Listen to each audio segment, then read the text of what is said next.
बोल शंकर भगवान की जय। जय शंकर जय गौरीपति भूतनाथ भगवान। जय गणपति जय गौरी जाम सदा करो कल्याण। श्री गुरुवर पद बंधि कर पाकर विमल विचार। मन सवाच वृत्ति कथा लीक बोधि अनुसार। बोल शंकर भगवान की जय। एक समय कैलाश पर्वत पर जबकि चारों ओर 18 बार वनस्पति फल फूल रही थी और सुंदर मन तथा सुगंधित हवा चल रही थी। ऐसे समय श्री जी तथा पार्वती जी एक सुंदर आसन पर विराजमान होकर इस छट्टा को देख रहे थे। श्री पार्वती जी बोली कि नाथ, आ तो चौपड़ पासों का खेल खेलना चाहिए। महादेव जी ने कहा कि ठीक है, पर चौपड़ के खेल में छल कपट बहुत होता है, इसलिए हार जीत के निर्णय का साक्षी कौन देगा। तब पार्वती जी ने अपने अंग से उतार कर उसका एक पुतला बनाकर बिठा दिया, जिसे श्री महादेव जी ने सजीवन को उससे बोले कि पुत्र अंगन, हम दोनों चौपड़ खेल रहे हैं, तो हमारे हाथ में जीतने की साख भरना। और चौपड़ का खेल शुरू हुआ और महादेव जी 2 बार पासे फेंके और अंगन से पूछा कि बता अब कौन हारा और कौन जीता। अंगन ने कहा कि आप जीते और पार्वती जी हारे हैं। तीसरी बार पार्वती जी ने पासे फेंके और पूछा कि बता अब कौन जीता और कौन हारा। यह 30 बार पार्वती जी जीती थी, पर अंगन जी ने सोचा कि देव महादेव जी को हारा कहूँगा तो वे मुझे श्राप दे देंगे। अतः उसने कहा कि पार्वती जी हारे हैं और महादेव जी जीते हैं। यह सुनते पार्वती जी ने क्रोध में आकर पुत्र को श्राप दिया कि जा तू कोड़ी हो जा, और रोता भटकता फिर। तब पार्वती जी के श्राप से कोड़ी दुखी हुआ अंगन इधर उधर भटकने लगा। भटकते भटकते एक दिन एक विशाल तथा भयंकर जंगल में जा पहुंचा, जहाँ उसे 12 यानी 24 कोस के बीच एक तालाब दिखाई दिया, जिसके आसपास बड़ तथा पीपल के कई पेड़ खड़े थे और इंद्राणी, ब्रह्माणी तथा अन्य बहुत से देवताओं की स्त्रियां मिलकर व्रत पूजन कर रही थी। अंग ने उन्हें से करते हुए देखकर पूछा कि बहनों, आप ये क्या कर रही हैं।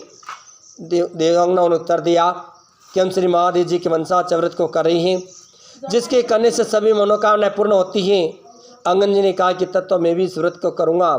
देवांगना ने उसकी इच्छा को देखकर उसे चावल सुपारी खिलाकर व्रत प्रारंभ करने का संकल्प करा दिया और कहा कि श्रावण महीने के कृष्ण पक्ष के प्रथम सोमवार से इस व्रत को शुरू किया जाता है।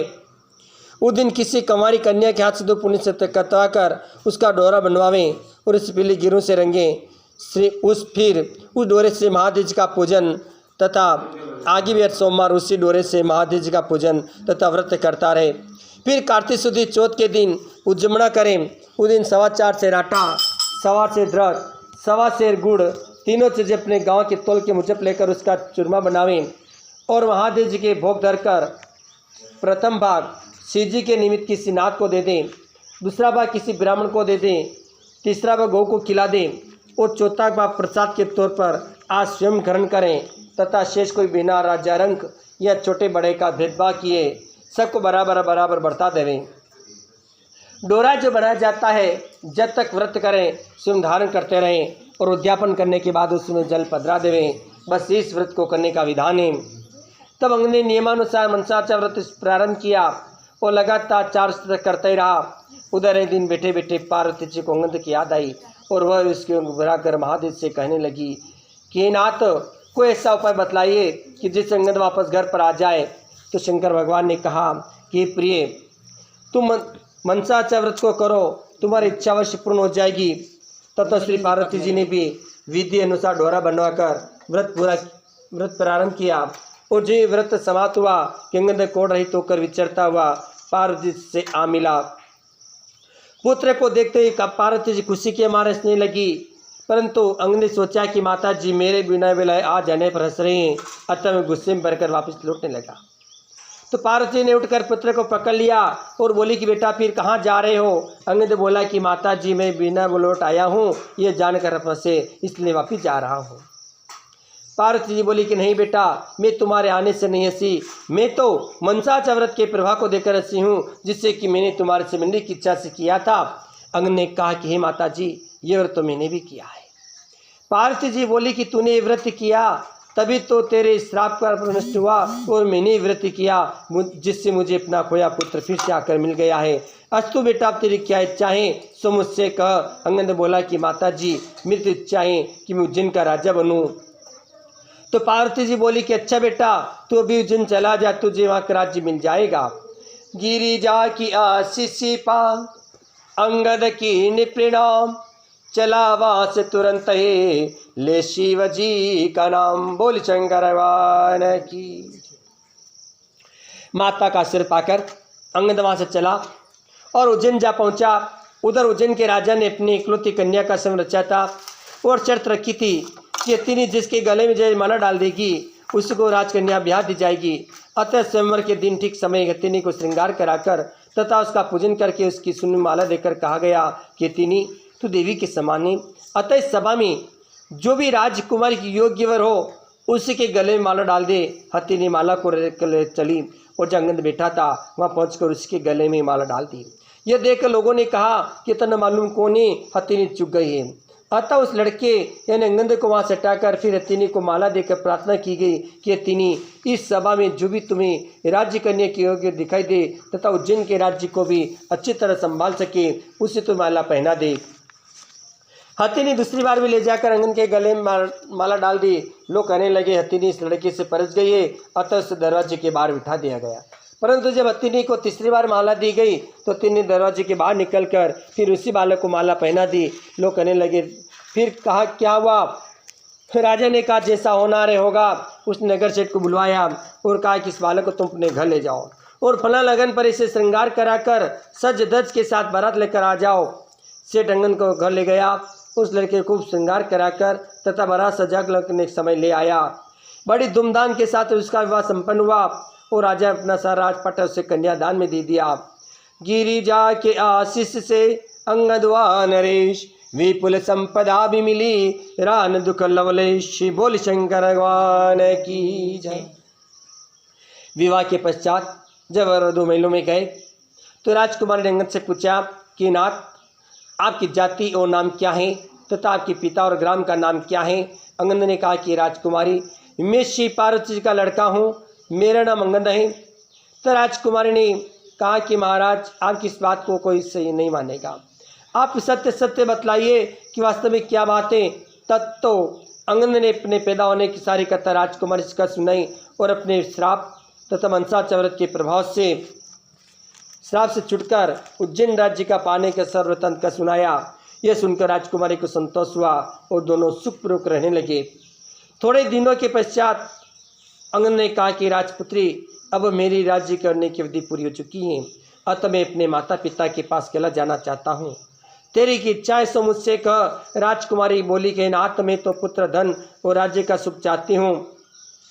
अंगद ने कहा कि मनसा चव्रत को करने के व्रत करो, तुम्हारी इच्छा पूर्ण हो जाएगी। राजपुत्री बोली कि नाथ जब आप अकेला चले जाएंगे तो मेरे पुत्र कैसे होगा। अंगद ने कहा कि राजपुत्री मनसा चव्रत के प्रभाव से तुम्हें बिना मेरे और गर्भवास की पुत्र मिलेगा। ऐसा कहकर और मनसा चव्रत की सारी विधि समझाकर अंगद जी उसी समय कैलाश को चले गए। इधर राजकुमार ने पति के आज्ञानुसार मनसा चव्रत शुरू किया और लगातार 4 वर्ष तक करती रही। इससे भगवान शंकर बहुत प्रसन्न हो गए और एक दिन जब रानी दातुन कर रही थी उसने अपनी दासी को जल की झारी लाने के लिए ऊपर महल में भेजा। जब दासी ऊपर महल में गई तो क्या देखती हैं कि सोने के पाले में एक सुंदर बालक सोया हुआ अपना अंगूठा चूस रहा है। तो दासी ने दौड़ते हुए नीचे आकर रानी से सारा हाल कहा और उसे ऊपर महल ले गई। रानी ने बालक को देखते उठाकर छाती से लगा लिया और महादेव से प्रार्थना करने लगी कि नाथ यदि आपने मुझे पुत्र दिया है तो मेरे स्तन दूध पैदा कीजिए। रानी का इतना कहना था कि उसके स्तन दूध से भर गए। सारे महल में नगर में खुशी छा गई। सभी मनसा चव्रत के महत्व को सराहने लगे। बालक का नाम फूल कुंवर रखा गया। धीरे धीरे फूल कुंवर बड़ा हुआ और सभी राजकुमार कहकर पुकारने लगे। एक दिन राजकुमार ने माता से पूछा कि माता मेरे पिता कौन है, उनका नाम क्या है और इस समय वे कहाँ हैं। तो रानी ने कहा कि पुत्र तेरे पिता का नाम अंगद है, वे महादेव जी के पुत्र हैं और इस समय कैलाश में हैं। राजकुमार ने कहा कि माता मृत्युलोक की इस बात को कोई कैसे सच्ची मान सकता है। तब तो रानी ने अंगद की उत्पत्ति, उनके श्राप की कथा, मनसा चव्रत के प्रताप सुनने, उज्जैन राज्य की मिलने की कथा तथा उसकी स्वयं की उत्पत्ति की कथा आदि सारी बातें कर सुनाई और कहा कि पुत्र मनसा चव्रत करने वाले के लिए कोई बात असंभव नहीं है। यदि तुझे इसके पराक्रम का भान नहीं है तो तू स्वयं भी इसको करके इसके फल को प्रत्यक्ष रूप से देख सकता है। फूलकुंवर कहने लगा कि माता, मेरी इच्छा है कि चेदीराज की कन्या जो कि समय दुनिया में सबसे सुंदर मानी जाती है उसके साथ मेरा विवाह हो। क्या इस व्रत से ऐसा हो सकता है? रानी ने कहा कि हाँ, व्रत के करने से तुम्हारी इच्छा अवश्य पूर्ण हो जाएगी। तब तो फूलकुंवर ने भी माता से संपूर्ण विधि पूछकर व्रत प्रारंभ किया और लगातार 4 सप्ताह करता ही रहा। भगवान शंकर फूलकुंवर प्रसन्न हो गए और चेदीराज को स्वप्न में जाकर कहा कि चेदीराज, मेरे कहने से तो अपनी राजकुमारी का विवाह उज्जैन नगरी के राजकुमार से कर दे। चेदीराज ने भगवान शिव जी के वचन सुनकर अपनी कन्या के विवाह उज्जैन नगरी के राजकुमार से फूलकुंवर से कर दिया। अथवा फूलकुंवर राजा हो गया। एक दिन राजा फूलकुंवर शिकार खेलने वन में गया तो वहाँ उसको कोई शिकार हाथ नहीं आई तो भूख प्यास से व्याकुल होकर वहीं जाकर आराम करने लगा। देह योग से वहाँ कोई ब्राह्मण आ गया। उसने राजा को पंचांग सुनाया कि आज कार्तिक शुक्ल चौथ है अर्थात वंशाचार के उजड़ने का दिन है। राजा ने कहा, विप्राज, मुझसे तो भूल हो गई है, तब हम पूजन करा दें। ब्राह्मण ने पूजा के लिए शहर में रानी जी के पास खबर भेजी कि राजा साहब शिकार के लिए वन में ठहरे हुए हैं और आज उनके कार्तिक शुक्ल चौथ का उजीरना है, इसलिए 4.25 सेर आटा, 1.25 सेर घी, 1.25 सेर गुड़ का चूरमा नौकर मंगवाया है। इस पर रानी ने सोचा कि फौज के आदमी भी साथ हैं, इतने से चूरमे से क्या होगा, इसलिए गाड़ी भरकर चूरमा भेज दिया। निम्न अधिक सामान होने से महादेव जी ने कोप करके राजा को स्वप्न में कहा कि तुम अपनी इस रानी को राज्य से निकाल दो, नहीं तो मैं तुम राज्य नष्ट पृष्ट कर दूंगा। तो राजा ने प्रमाण के अनुसार दोबारा चूरमा बनवाकर व्रत पूरा किया और महाराज जी के कथनानुसार रानी को महल से निकलवा दिया। रानी किले से रवाना हुई। थोड़ी दूर जाने पर दीवान मिला। दीवान ने पूछा, रानी जी आप कहाँ पधार रही हो? तो रानी जी ने इससे बातें बता दी। तब दीवान ने कहा कि राजा जी को 1-2 दिन में समझा कर राजी कर लेंगे, तब तक हमारे हवेली में पधारें। रानी जो दीवान की हवेली में गई, दीवान अंधा हो गया। तब तो दीवान ने हाथ जोड़कर कहा कि आप यहाँ से पधारिए। रानी आगे चली तो दीवान नगर से मिला। उसने भी यही कहा कि राजा साहब को 1-2 दिन मना लेंगे, तब तक हमारे घर पर भी राजें। रानी जो नगर सेठ के गई तो उसकी उंडियाँ चलना बंद हो गई तथा कहीं उपद्रव होने लगे। तो रानी सेठ जी ने भी कहा कि आप यहाँ से पधारिए। रानी आगे गई तो राजा जी का कुम्हार मिला, उससे दया आ गई। वह रानी को अपने घर ले गया और कहा कि जब तक राजा जी का क्रोध शांत न हो जाए आप यहाँ बैठी रही। तो कुमार के वहाँ जाते ही कुमार के वहाँ के सारे बर्तन फूट गए। कुमार स्वयं में अंधा हो गया। तब कुमार ने भी रानी को घर से चले जाने की प्रार्थना की। आगे जाने पर एक माली मिला। उसने पूछा, रानी जी आप कहाँ पधार रहे हो? तो रानी जी ने कहा कि राजा साहब ने मुझे रिश्त निकाला दे दिया है। माली को भी रानी पर दया आ गई। वो उसे अपने बाग में ले गया और कहा कि जब तक राजा जी का क्रोध शांत न हो जाए आप मेरे बाग में रहिए। पर रानी के जाते ही बाग के सारे पेड़ पौधे सूखकर जलने लगे, खेतों का पानी सूख गया और माली को कम दिखने लगा। तब माली ने भी कहा कि आप ऐसे निकल जाइए। तब रानी वहाँ से निकलकर विचार करने लगी कि मुझसे ऐसा क्या पाप हो गया है कि मैं जहाँ भी जाती हूँ वह सत्यानाश होने लग जाता है। ऐसा सोचते सोचते वह आगे चली तो उसने देखा कि आगे 2 रास्ते हैं। पूछने पर मालूम हुआ एक तो 6 महीने का रास्ता है और दूसरा 3 दिन का है। रानी 3 दिन के रास्ते चली। आगे रास्ते में शिप्रा नदी मिली। रानी दुख के मारे उसमें कूद कर आत्महत्या करने चाहिए, पर जो नदी में कूदी कि वह नदी सूख गई। आगे चलने पर पर्वत आया। रानी सोचा एक पहाड़ पर चढ़कर गिर पड़ूं और जो चढ़कर गिरने लगी तो पर्वत जमीन के बराबर हो गया। आगे जाने पर सिंह दिखाई दिया। रानी सोचा कि सिंह को छेड़ूं और ये मुझे खा जाए तो अच्छा है। उसने जिस सिंह पर हाथ फेरा कि सिंह पत्थर का हो गया। आगे जाने पर उससे एक बड़ा भारी अजगर सर्प दिखाई दिया। रानी ने मरने के लिए सांप को छेड़ा तो सांप भी रस्सी बन गया। रानी हार खाकर और आगे चली तो क्या देखती हैं कि एक बड़ा भारी पीपल का वृक्ष है। उसके पास सुंदर कुआं है और एक मंदिर बना हुआ है। रानी मंदिर में जाकर मुँह ढककर बैठ गई और ओम नमः शिवाय, ओम नमः शिवाय इस पंचाक्षरी मंत्र को जपने लगी। उस दिन कार्तिक शुक्ल चौथ का दिन था, इसलिए मंदिर का पुजारी नाथ सामान लेने के लिए गांव में चला गया था। वहाँ उसको कुत्ते ने काट खाया तो पुजारी नाथ ने विचार किया कि आज मेरे आश्रम में ऐसा कौन पापिया पहुँचा है जिसके कारण उत्पात हो गया है। नाथ ने मंदिर में आकर जब स्त्री को बैठे देखा तो सोचने लगा कि आज कोई डाकण या भूतनी आ गई हैं। तो नाथ को देखकर विनयपूर्वक बोली कि महाराज मैं तो डाकण हूँ, ना भूतनी हूँ, मैं तो एक मानवी हूँ, आकाश की गेरी जमीन की जेली दुखी स्त्री हूँ। यदि आप मुझे धर्म की बेटी बनाओ तो मैं अपना सारा भेद कहूँ। नाथ जी ने स्वीकार कर लिया। तो रानी जी ने अपना सारा किस्सा कहा। फिर वहाँ से जाने लगी तो भूख के मारे चल न सकी। तब नाथ ने उजड़ने के लड्डू से दे दिया। लड्डू को देखते रानी को व्रत याद आया। इतने में नाथ ने भी कह दिया कि आज कार्तिक चौथ है, ये मनसा व्रत का प्रसाद है। इसका नियम है कि कोई राजा तो भी अधिक प्रसन्न मनावे, इसलिए भाग का लड्डू है। तब रानी की समझ में आई कि मैंने चूरमा ज़्यादा भेजा था, इससे कई महाराज जी ने मुझ पर कोप किया है।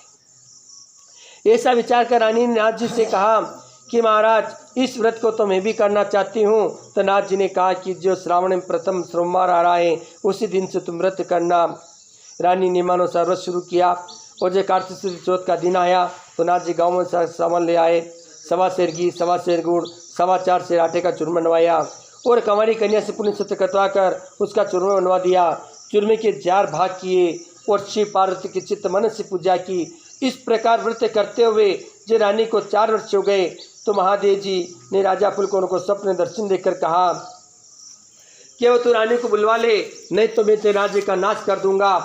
तो राजा ने कहा कि महाराज जब रानी का पता कैसे लगेगा, आपकी आज्ञा से तो मैंने इस देश निकाला दे दिया था। महादेव जी ने कहा कि हे राजा तो अपने 4 विश्वास से नौकरों को पूर्व के दरवाजे पर भेज दे, वहाँ बिना नाते बेलों की गाड़ी आवेगी, वे लोग बैठ जावे तो गाड़ी वहीं पर ले जावेगी जहाँ पर तुम्हारी रानी रहती हैं। प्रातःकाल होते ही राजा ने 4 आदमी भेजे, उन्हें बिना नाते बेलों की गाड़ी मिली। वे चारों उसमें बैठ गए तो गाड़ी वहीं पर ले गई जहाँ पर की रानी रहती थी। शेखों ने रानी को पहचान कर कहा कि रानी जी राजा साहब को बुला रहे हैं तो इसीलिए हमको लोगों को पर भेजा है। तब तो रानी जी ने नाथ जी से कहा कि मैं आपकी बेटी हूँ, सो आप मुझसे को देकर भेजो। तब तो नाथ जी ने मिट्टी के हाथी, घोड़े, रथ, पालकी आदि बनाकर मंत्र के छिट्टे दिए, जिससे सच्चे हाथी, घोड़े, पालकी आदि बन गए।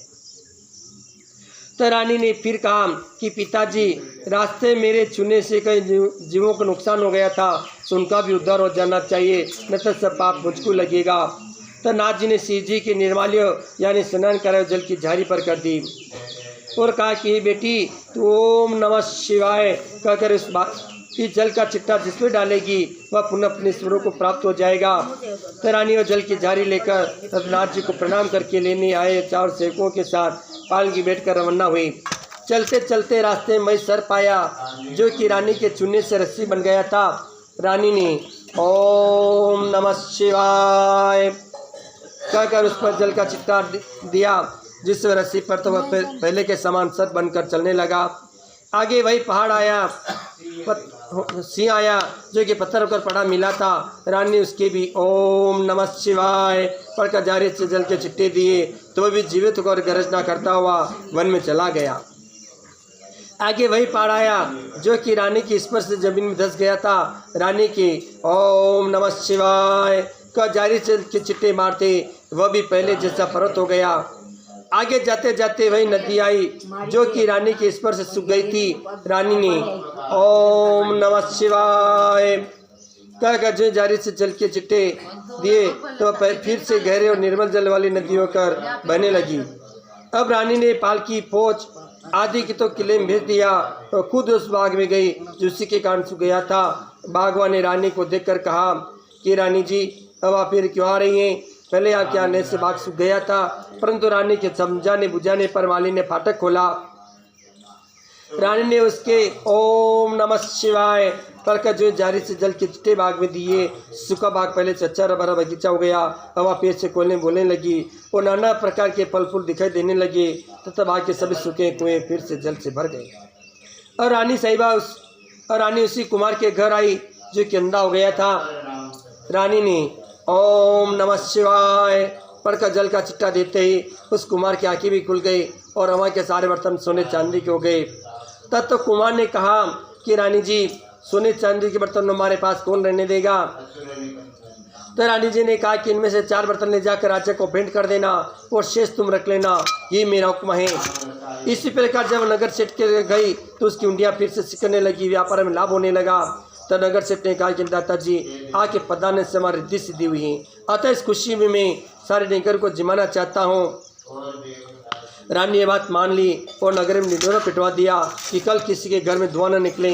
अगर किसी ने चूल्हा जलाया तो 100 रुपये जुर्माना के होंगे।